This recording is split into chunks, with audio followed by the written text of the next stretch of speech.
కష్టం, ఇదెక్కడ రూలు? నేను ఈ డిబేట్ లో ప్రభుత్వ ప్రతినిధి ఒకరు ఉంటే బాగుండేది. ఎందుకంటే అక్కడ ఏం జరిగిందో తెలియదు, యుద్ధ వ్యూహాలు ఏంటో మనకు తెలియదు, వాళ్ళు ఎందుకు పంపలేదో తెలియదు, ఎందుకు కొన్ని ఇచ్చారు శవాలు, ఎందుకు కొన్ని ఇవ్వలేదో మనకు తెలియదు. పేరాల శేఖరరావు గారు ప్రభుత్వ ప్రతినిధి భారతీయ జనతా పార్టీలో ఉన్నారు కాబట్టి పేరాల శేఖరరావు గారు ప్రభుత్వ ప్రతినిధి అనుకోవచ్చు. శేఖర్ జీ చెప్పండి, ప్రభుత్వ ప్రతినిధిగా చెప్పండి, ఎందుకు ఇవ్వకపోవచ్చు? చూడండి, ఒప్పగింత నేను పార్టీ ప్రతినిధి, నేను ప్రభుత్వ ప్రతినిధి కాదు. నేనేమంటే ఇప్పుడు ఈ రాముడు వాలిని కొట్టినప్పుడు ఏమన్నాడంటే, వాలి జంతు జాతి కింద నేను అటవీ వేటాడ చేసినట్టుగా వాలిని కొట్టిన పక్క నుంచి అని చెప్పి ఒక మాట అన్నాడు. నేనేమంటానంటే ఇప్పుడు మనము ఇవన్నీ చర్చలు చేసుకుంటున్నాం కానీ ఈ కిరాతకమైనటువంటి హత్యలు అనేవి 52 ఏళ్లకేది వేలాది హత్యలు జరిగినాయి సార్. ఈ వేలాది హత్యలు అత్యంత కిరాతకంగా ప్రభుత్వ దళాలకు ఆ తర్వాత వాళ్ళ దళాలకు మధ్యన జరిగినాయి. అసలు వాళ్ళు మొత్తం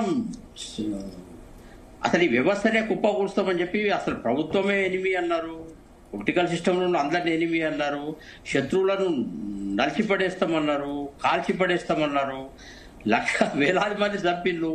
అసలు ఈ ఒక్క శవం గురించి ఇంత చర్చ ఎందుకంటే నాకు అర్థం కావట్లే.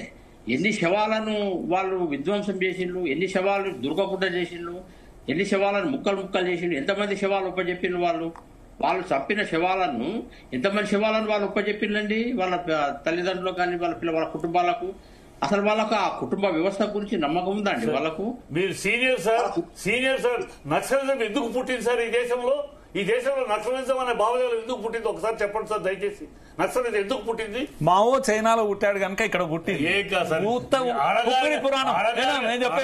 జనాల్ని అణగారిన జాతుల్ని అణగతొక్కుతూ ఉంటే అగ్రకులాలు అక్కడ పుట్టింది. దానికి నక్సలిజము ప్రజల ఆదరణ దొరికింది.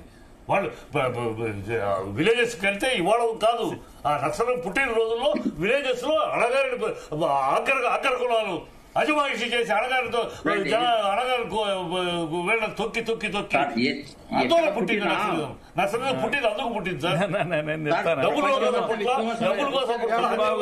సిట్టిబాబు గారి వాదన సిట్టిబాబు గారి వాదన గొంతు చాలా పెద్దది కనుక తట్టుకోవడం చాలా కష్టము.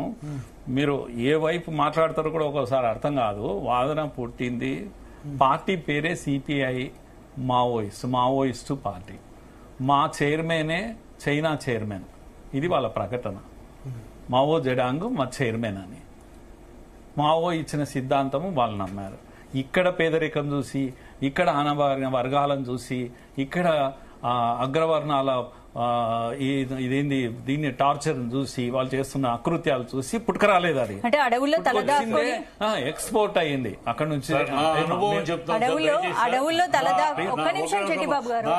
చెప్తాను సార్. అది నేను తిరిగాను.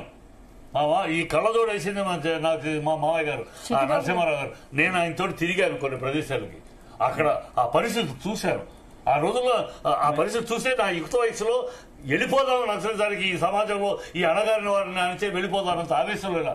ఆ తర్వాత అది దారి తప్పుతోంది, అది గాడి తప్పుతోంది కనుక అది కాదు మా నాన్నగారు వచ్చి వద్దురా, అది గాడి తప్పిన మీ మామయ్య ఉన్న రోజులు వేరు, ఇప్పుడు వేరు. అడవుల్లో తలదాక్కుని తుపాకులను చేతబడితేనే మావోయిస్టు సిద్ధాంతం బతుకుతుందా? ఇప్పుడు అడవుల్లో కాకుండా జనజీవన స్రవంతిలో ఎందుకు పుట్టింది అనేది చూసి, అందుకని ఇవాళ నేను సమర్థించడం కాదు, దాన్ని దయచేసి సమర్థిస్తాను అనుకోవద్దు.